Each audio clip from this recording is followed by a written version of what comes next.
Morbi news. Gujarat के मोरबी में मच्छू नदी में हुए पुल टूटने के हादसे ने सभी को झकझोर दिया है। तीसरे दिन मंगलवार को भी नदी में लाशों को ढूंढने के लिए सर्च अभियान जारी रहा। अब तक 135 लोगों की मौत की पुष्टि हो चुकी है, जबकि 170 लोगों को बचाया गया। हादसे के बाद से लगातार दर्दनाक कहानियां सामने आ रही हैं। इसी तरह की एक कहानी प्रेग्नेंट महिला ने सुनाई है, जिसका परिवार हादसे वाले दिन घूमने गया था। प्रेग्नेंट होने के चलते महिला पुल पर नहीं जा सकी। महिला के पति, 9 साल के बेटे और 7 की बेटी की जान चली गई। एनडीटीवी की रिपोर्ट के अनुसार महिला ने बताया कि सब कुछ खत्म हो चुका है। लगातार रोने की वजह से महिला का गला भी बैठ गया। वह कहती है, अब मेरे पास कौन बचा है। महिला ने आगे कहा, मेरा छोकरा, बेटा, मेरी छोकरी, बेटी और घर वाला सभी चले गए। हम लोगों का कौन सहारा है अब। महिला ने आगे कहा, मैंने सब कुछ खो दिया है, मैं क्या मांगूंगी। हमारी मदद करें। मुझे कोई मदद नहीं मिली है। सरकार को मेरी मदद करनी चाहिए। सब कुछ खो दिया, सब कुछ खो दिया, खो दिया। डंडा। वहीं 2 बच्चों के दादा ने बताया कि उनकी बेटी के पति, जो एक मजदूर थे, ने रविवार को बच्चों को बाहर ले जाने का फैसला किया था, क्योंकि लंबे समय से काम कर रहे थे।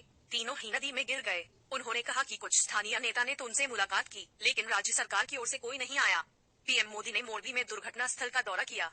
प्रधानमंत्री नरेंद्र मोदी ने मंगलवार को मोरबी में पुल दुर्घटना स्थल का दौरा कर वहां जारी तलाशी तथा बचाव अभियान का जायजा लिया। हादसे में घायल हुए लोगों से मुलाकात की और स्थानीय पुलिस तथा प्रशासन के अधिकारियों के साथ बैठक की। अधिकारियों ने प्रधानमंत्री को हादसे के बाद चलाए जा रहे राहत अभियान के बारे में जानकारी दी। रविवार को इस पुल के टूट जाने से मच्छू नदी में गिरकर 135 लोगों की मौत हो गई। प्रधानमंत्री ने मौके पर पहुंचने से पहले इलाके का हवाई सर्वेक्षण किया। अधिकारियों के अनुसार दुर्घटना स्थल का मुआयना करने के बाद उन्होंने अस्पताल में जाकर इलाज करा रहे घायलों से मुलाकात की। प्रधानमंत्री ने अस्पताल में करीब 15 मिनट बिताए और कम से कम 6 घायलों से बातचीत की। मोरबी हादसे में मृतक संख्या हुई 135। गुजरात सरकार के मंत्री राजेंद्र त्रिवेदी ने मंगलवार को कहा कि मोरबी पुल हादसे में मारे गए लोगों की संख्या बढ़कर 135 हो गई है और अब तक 170 अन्य को बचा लिया गया है। अधिकारियों ने कहा कि सशस्त्र बलों, राष्ट्रीय आपदा मोचन बल, एनडीआरएफ और अन्य एजेंसियों द्वारा मच्छू नदी में बचाव अभियान अभी जारी है। राजकोट रेंज के महानिरीक्षक आईजी अशोक कुमार यादव ने सोमवार को कहा था कि रविवार शाम को मोरबी में पुल के टूटकर गिरने से 134 लोगों की मौत हो गई।